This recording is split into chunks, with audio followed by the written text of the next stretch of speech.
بسم اللہ الرحمن الرحیم۔ السلام علیکم دوستو، دنیا بھر کی خبروں میں آج آپ سنیں گے، لیکن اس سے پہلے اگر ہو سکے تو لائک، سبسکرائب اور بیل آئیکن کا بٹن ضرور دبا لیں۔ شکریہ۔ امریکی ریاستوں کا گوگل کے خلاف مقدمہ۔ افغانستان میں ختم قرآن کی تقریب میں 15 افراد مارے گئے۔ اسرائیلی آرمی نے سرحد کی خلاف ورزی پر لبنانی بچے کی مرغی کو حراست میں لے لیا۔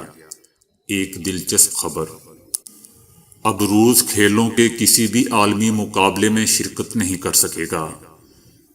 پوری دنیا کورونا سے پریشان، لیکن چائنا کے شہر ووہان کے کیا حالات ہیں؟ یہودی مذہبی رہنما کی چینی مسلمانوں کے حق میں آواز۔ رنگ گورا کرنے والی کریمز جلد کے لیے خطرناک۔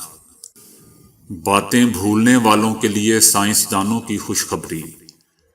بر صغیر کی شہزادی نور عنایت خاں کون تھی؟ حد سے زیادہ مچھلی کھانا بھی جان لیوا ثابت ہو سکتا ہے۔ بھارتی اہلکاروں نے اقوام متحدہ کی گاڑی پر گولیاں چلا دیں۔ جاپان میں حقیقی چہروں والے ماسک مقبول ہونے لگے۔ تو آئیے چلتے ہیں اب خبروں کی تفصیل کی جانب۔ امریکی ریاست ٹیکساس نے 9 دیگر ریاستوں کی حمایت کے ساتھ گوگل پر اینٹی ٹرسٹ مقدمہ دائر کر دیا ہے۔ گوگل نے اپنی اجارہ داری کا فائدہ اٹھاتے ہوئے قیمتوں کو کنٹرول کیا اور منڈی میں ملی بھگت کے ذریعے انصاف کے اصولوں کی سنگین خلاف ورزی کی۔ گوگل کے اقدامات نے کاروباری اداروں اور صارفین کے مفادات کو نقصان پہنچایا۔ مقدمے میں مالی ہرجانے کی بحالی کا مطالبہ کیا گیا ہے۔ دوسری جانب گوگل کے ترجمان نے کہا کہ کمپنی اپنے خلاف ان بے بنیاد الزامات کا دفاع کرے گی۔ ترجمان نے مزید کہا کہ گزشتہ دہائیوں میں ڈیجیٹل اشتہاروں کی قیمتوں میں ہونے والی کمی اس بات کا ثبوت ہے کہ ہم نے کوئی کام غلط نہیں کیا۔ افغانستان میں ختم قرآن کی محفل میں دھماکے کے نتیجے میں بچوں سمیت 15 افراد جان کی بازی ہار گئے۔ واقعہ اس وقت ہوا جب ایک عمارت کے اندر ختم قرآن کی تقریب جاری تھی۔ مواد ایک رکشے میں نصب کیا گیا تھا۔ اسرائیلی اہلکاروں نے سرحد کی خلاف ورزی پر لبنانی بچے کی مرغی کو حراست میں لے لیا۔ جیسے ہی بچے کی مرغی نے لبنان اور اسرائیل کی درمیانی سڑک پار کی، اسرائیلی اہلکار گھبراہٹ کا شکار ہو گئے اور ہوائی فائرنگ شروع کر دی۔ حسین شرطوتی نے بتایا کہ وہ اپنے بھائی کے ساتھ گھر پر پالنے کے لیے 1 روز پہلے ہی مرغیاں لے کر آیا تھا۔ صبح کے وقت جب وہ دانہ ڈالنے کے لیے مرغیوں کے ڈبے کے پاس پہنچا تو ان میں سے ایک مرغی نے اسرائیلی سرحد کی جانب دوڑ لگا دی۔ شرطونی کے گھر سے صرف 70 میٹر کے فاصلے پر اسرائیلیوں کی لگائی گئی باڑ کے نزدیک جیسے ہی یہ مرغی پہنچی تو اسرائیلی گھبرا گئے، کیونکہ وہاں نصب سینسر سے انہیں اطلاع ملی کہ کوئی سرحد عبور کر رہا ہے۔ مقامی صحافی سے بات کرتے ہوئے مرغی کے مالک شرطونی نے بتایا کہ اس کی مرغی سرحد عبور کر گئی اور ابھی تک واپس نہیں آئی۔ اس کی مرغی اسرائیلی اہلکاروں نے رکھ لی ہے اور وہ اپنی مرغی ہر صورت واپس لانا چاہتا ہے۔ اس سے قبل دوستو 2019 میں بھی ایک ایسا ہی واقعہ پیش آیا تھا جب ایک بندر سرحدی گاؤں سے باڑ عبور کر کے شمالی اسرائیل میں داخل ہو گیا تھا، جہاں اس کی موجودگی کے باعث افراتفری پھیل گئی تھی۔ دوستو میرے خیال سے یہ ایک مزیدار خبر تھی۔ کھیلوں کے ثالثی عدالت نے پابندی کے خلاف روسی اپیل مسترد کرتے ہوئے اسے کھیلوں کے عالمی مقابلوں میں شرکت سے روک دیا ہے۔ روس پر عالمی ایجنسی کے معیار پر پورا نہ اترنے پر پابندی لگائی گئی تھی، جس کے خلاف روس نے کھیلوں کی ثالثی عدالت سے رجوع کیا تھا۔ تاہم اب کھیلوں کی ثالثی عدالت نے روس کی درخواست کو خارج کر دیا ہے، جس کے بعد روس اگلے سال ہونے والے ٹوکیو اولمپکس میں شرکت نہیں کر سکے گا۔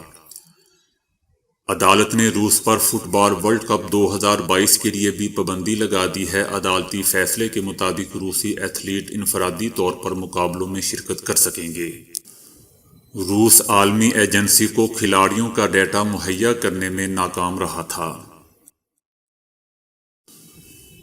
کرسمس کی آمد ہے، مگر اس پر یہ تہوار بھی کورونا کی وجہ سے لگنے والے لاک ڈاؤن کی نظر ہونے جا رہا ہے اور لوگوں کو گھروں میں مقید رہ کر کرسمس منانا پڑے گی۔ دوسری طرف چائنا کا شہر ووہان، جہاں سے کورونا پھیلا تھا، وہاں زندگی کچھ ایسے رنگ میں آ چکی ہے کہ باقی دنیا کے لوگ رشک بھی کرتے پائے جا رہے ہیں اور غصے کا اظہار بھی، کہ پوری دنیا کو اس وبا کا شکار بنا کر خود ووہان کے لوگ کس طرح آزادانہ گھوم رہے ہیں اور پارٹیاں کرتے پھر رہے ہیں۔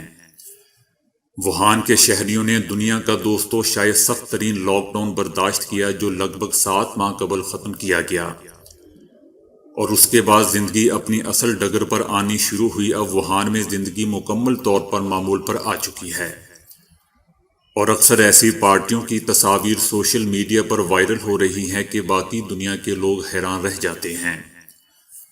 دوستو، یاد رہے کہ ووہان میں لاک ڈاؤن صرف 76 دن کا لگایا گیا تھا، جس کے بعد ختم کر دیا گیا تھا۔ تاہم یہ 76 دن کا لاک ڈاؤن دنیا کا سب سے سخت ترین لاک ڈاؤن تھا، جس پر مغربی دنیا میں بہت تنقید کی گئی تھی۔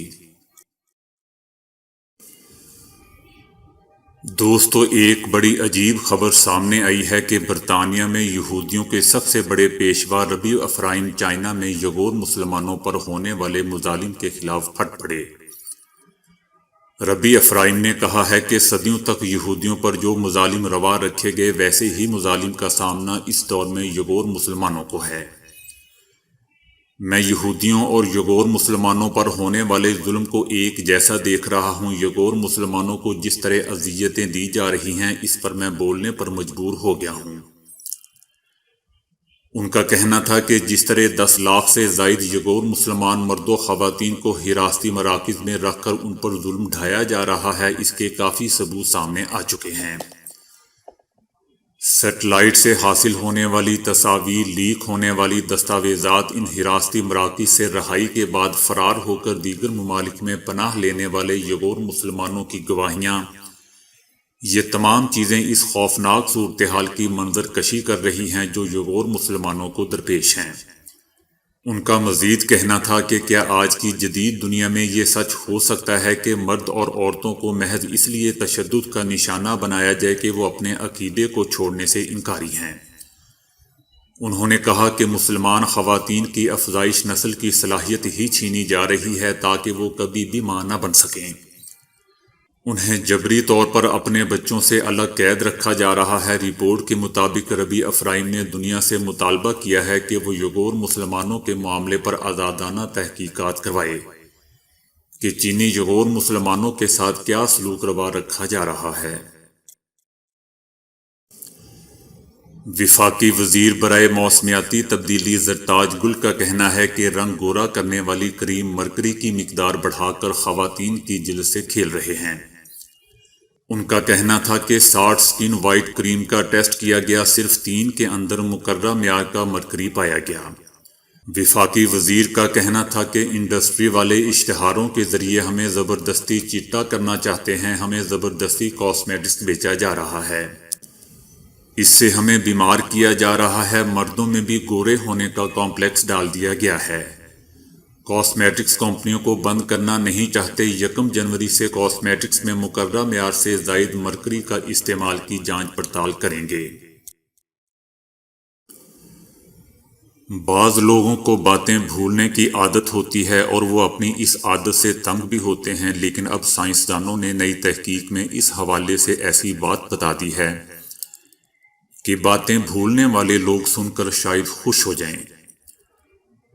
دوستو، کوئی اور خوش ہو نہ ہو، میں تو ضرور ہوں گا، کیونکہ مجھے بہت بھولنے کی عادت ہے۔ آپ شاید یقین نہ کریں کہ ایک بار سوچ میں مگر میں فریج میں جرابیں رکھ آیا تھا۔ میاں نواز شریف کو بھی بھولنے کی عادت ہے، وہ بھی کہیں جانے سے پہلے جیب میں ہمیشہ پرچی رکھتے ہیں، اور یہ کوئی بری بات نہیں ہے۔ بہرحال میں کہہ رہا تھا کہ سائنسدانوں نے نئی تحقیق میں اس حوالے سے ایسی بات بتا دی ہے کہ باتیں بھولنے والے لوگ سن کر خوش ہو جائیں گے۔ یونیورسٹی آف ٹورنٹو کے سائنسدانوں نے اپنی تحقیق میں بتایا ہے کہ باتیں بھولنا انتہائی ذہین ہونے کی علامت ہوتا ہے۔ تحقیقاتی ٹیم کے سربراہ پروفیسر رکلینڈ کا کہنا تھا کہ یہ اہم ہوتا ہے کہ دماغ غیر متعلقہ چیزوں کو بھول جائے اور اصل مقصد پر توجہ مرکوز رکھے۔ چنانچہ جن لوگوں کے دماغ چیزوں کو بھول جاتے ہیں وہ بہتر فیصلہ کرنے کی صلاحیت کے حامل لوگ ہوتے ہیں، کیونکہ ان کے دماغ یکسو ہوتے ہیں۔ باتیں بھولنے والے دماغ صحت مند میموری سسٹم کے حامل ہوتے ہیں اور وہ بالکل ایسے ہی کام کر رہے ہوتے ہیں جیسے ایک صحت مند اور ذہین انسانی دماغ کام کرتا ہے۔ نور عنایت خان کو انسانی تاریخ کی بہادر ترین خاتون کے لقب سے نوازا جاتا ہے، جس نے دوسری عالمی لڑائی کے دوران برطانیہ کے لیے جاسوسی کا کام کیا تھا اور بالآخر جرمن اہلکاروں کے ہاتھوں گرفتار ہو کر 10 ماہ کی اذیتوں کے بعد انہیں مار دیا گیا تھا۔ نور عنایت خان کا پورا نام نور النساء عنایت خان تھا۔ نازی جرمنی کے مشہور خفیہ پولیس چیف گسٹاپو نے ان سے راز اگلوانے کے لیے ہر ظلم آزمایا، لیکن وہ نور عنایت خان سے کچھ نہ پوچھ سکے۔ نور عنایت خان کی جرأت اور بہادری کی کہانی آج بھی برطانیہ اور فرانس میں بے حد پاپولر ہے۔ ان کی خدمات کے اعتراف میں انہیں برطانیہ کے سب سے بڑے شہری اعزاز جارج کراس سے نوازا گیا۔ فرانس کی طرف سے بھی انہیں اعلیٰ اعزاز ڈی گوئرے سے نوازا گیا۔ ان کی یاد میں لندن میں ایک یادگار بنائی گئی جو برطانیہ میں کسی مسلمان اور کسی ایشیائی خاتون کے اعزاز میں پہلی یادگار ہے۔ ان کے والد عنایت خان 18ویں صدی میں سلطنت خداداد میسور کے حکمران ٹیپو سلطان کے پڑپوتے تھے۔ 1940 میں نور عنایت خان نے ویمنز ایئر فورس جوائن کر لی۔ ان کی تربیت ایک وائرلیس آپریٹر کے طور پر کی گئی۔ 1 سال بعد نور نے انٹیلیجنس کے لیے اپلائی کر دیا اور 1944 میں انہیں special operations executive France section کے لیے منتخب کر لیا گیا، جہاں سے ان کے اصل کام کے سفر کا آغاز ہوا۔ مچھلی بہترین غذائی اجزاء کی حامل خوراک ہے، لیکن برطانوی گلوکار ربی ولیمز کے حیران کن تجربے سے ثابت ہوا کہ حد سے زیادہ مچھلی کھانا بھی جان لیوا ثابت ہو سکتا ہے۔ روبی ولیمز نے بتایا کہ وہ ایک ایسی ڈائٹ پر تھے جس میں ان کی خوراک کا بڑا حصہ مچھلی پر مشتمل تھا۔ وہ دن میں 2 بار مچھلی کھا رہے تھے۔ اس کا نقصان یہ ہوا کہ ان کے جسم میں پارے اور سنکھیا کی مقدار خطرناک حد تک بڑھ گئی۔ جب ڈاکٹر نے ٹیسٹ کیے تو وہ بھی حیران رہ گئے۔ ڈاکٹر نے بتایا کہ اس نے اپنے کیریئر میں کسی مریض کے جسم میں پارے اور سنکھیا کی اتنی مقدار نہیں دیکھی۔ ڈاکٹر نے بتایا کہ اگر کچھ عرصہ ٹیسٹ نہ کرواتا اور یہی ڈائٹ جاری رکھتا تو میری جان بھی جا سکتی تھی۔ بھارتی اہلکاروں نے ایک بار پھر LOC پر اشتعال انگیزی کا مظاہرہ کرتے ہوئے اقوام متحدہ کی گاڑی پر ہی گولیاں چلا دیں۔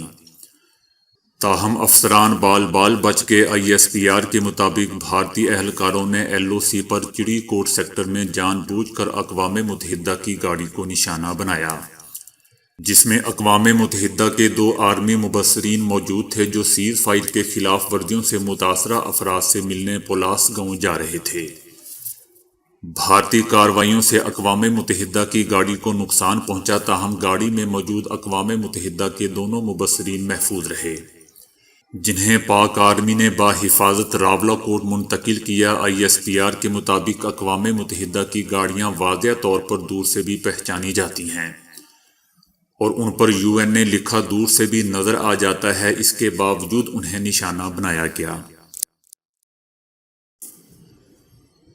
کورونا نے پوری دنیا کو لوگوں کو ماسک سے منہ چھپانے پر مجبور کر دیا ہے، لیکن اس تناظر میں جاپان میں اجنبی انسانی چہروں والے مکمل حقیقی ماسک کی فروخت میں عوامی دلچسپی بڑھ گئی ہے، جنہیں آپ بلا خوف استعمال کر سکتے ہیں، جس کی قیمت $950 یعنی پاکستانی 1.5 لاکھ روپے کے برابر ہے۔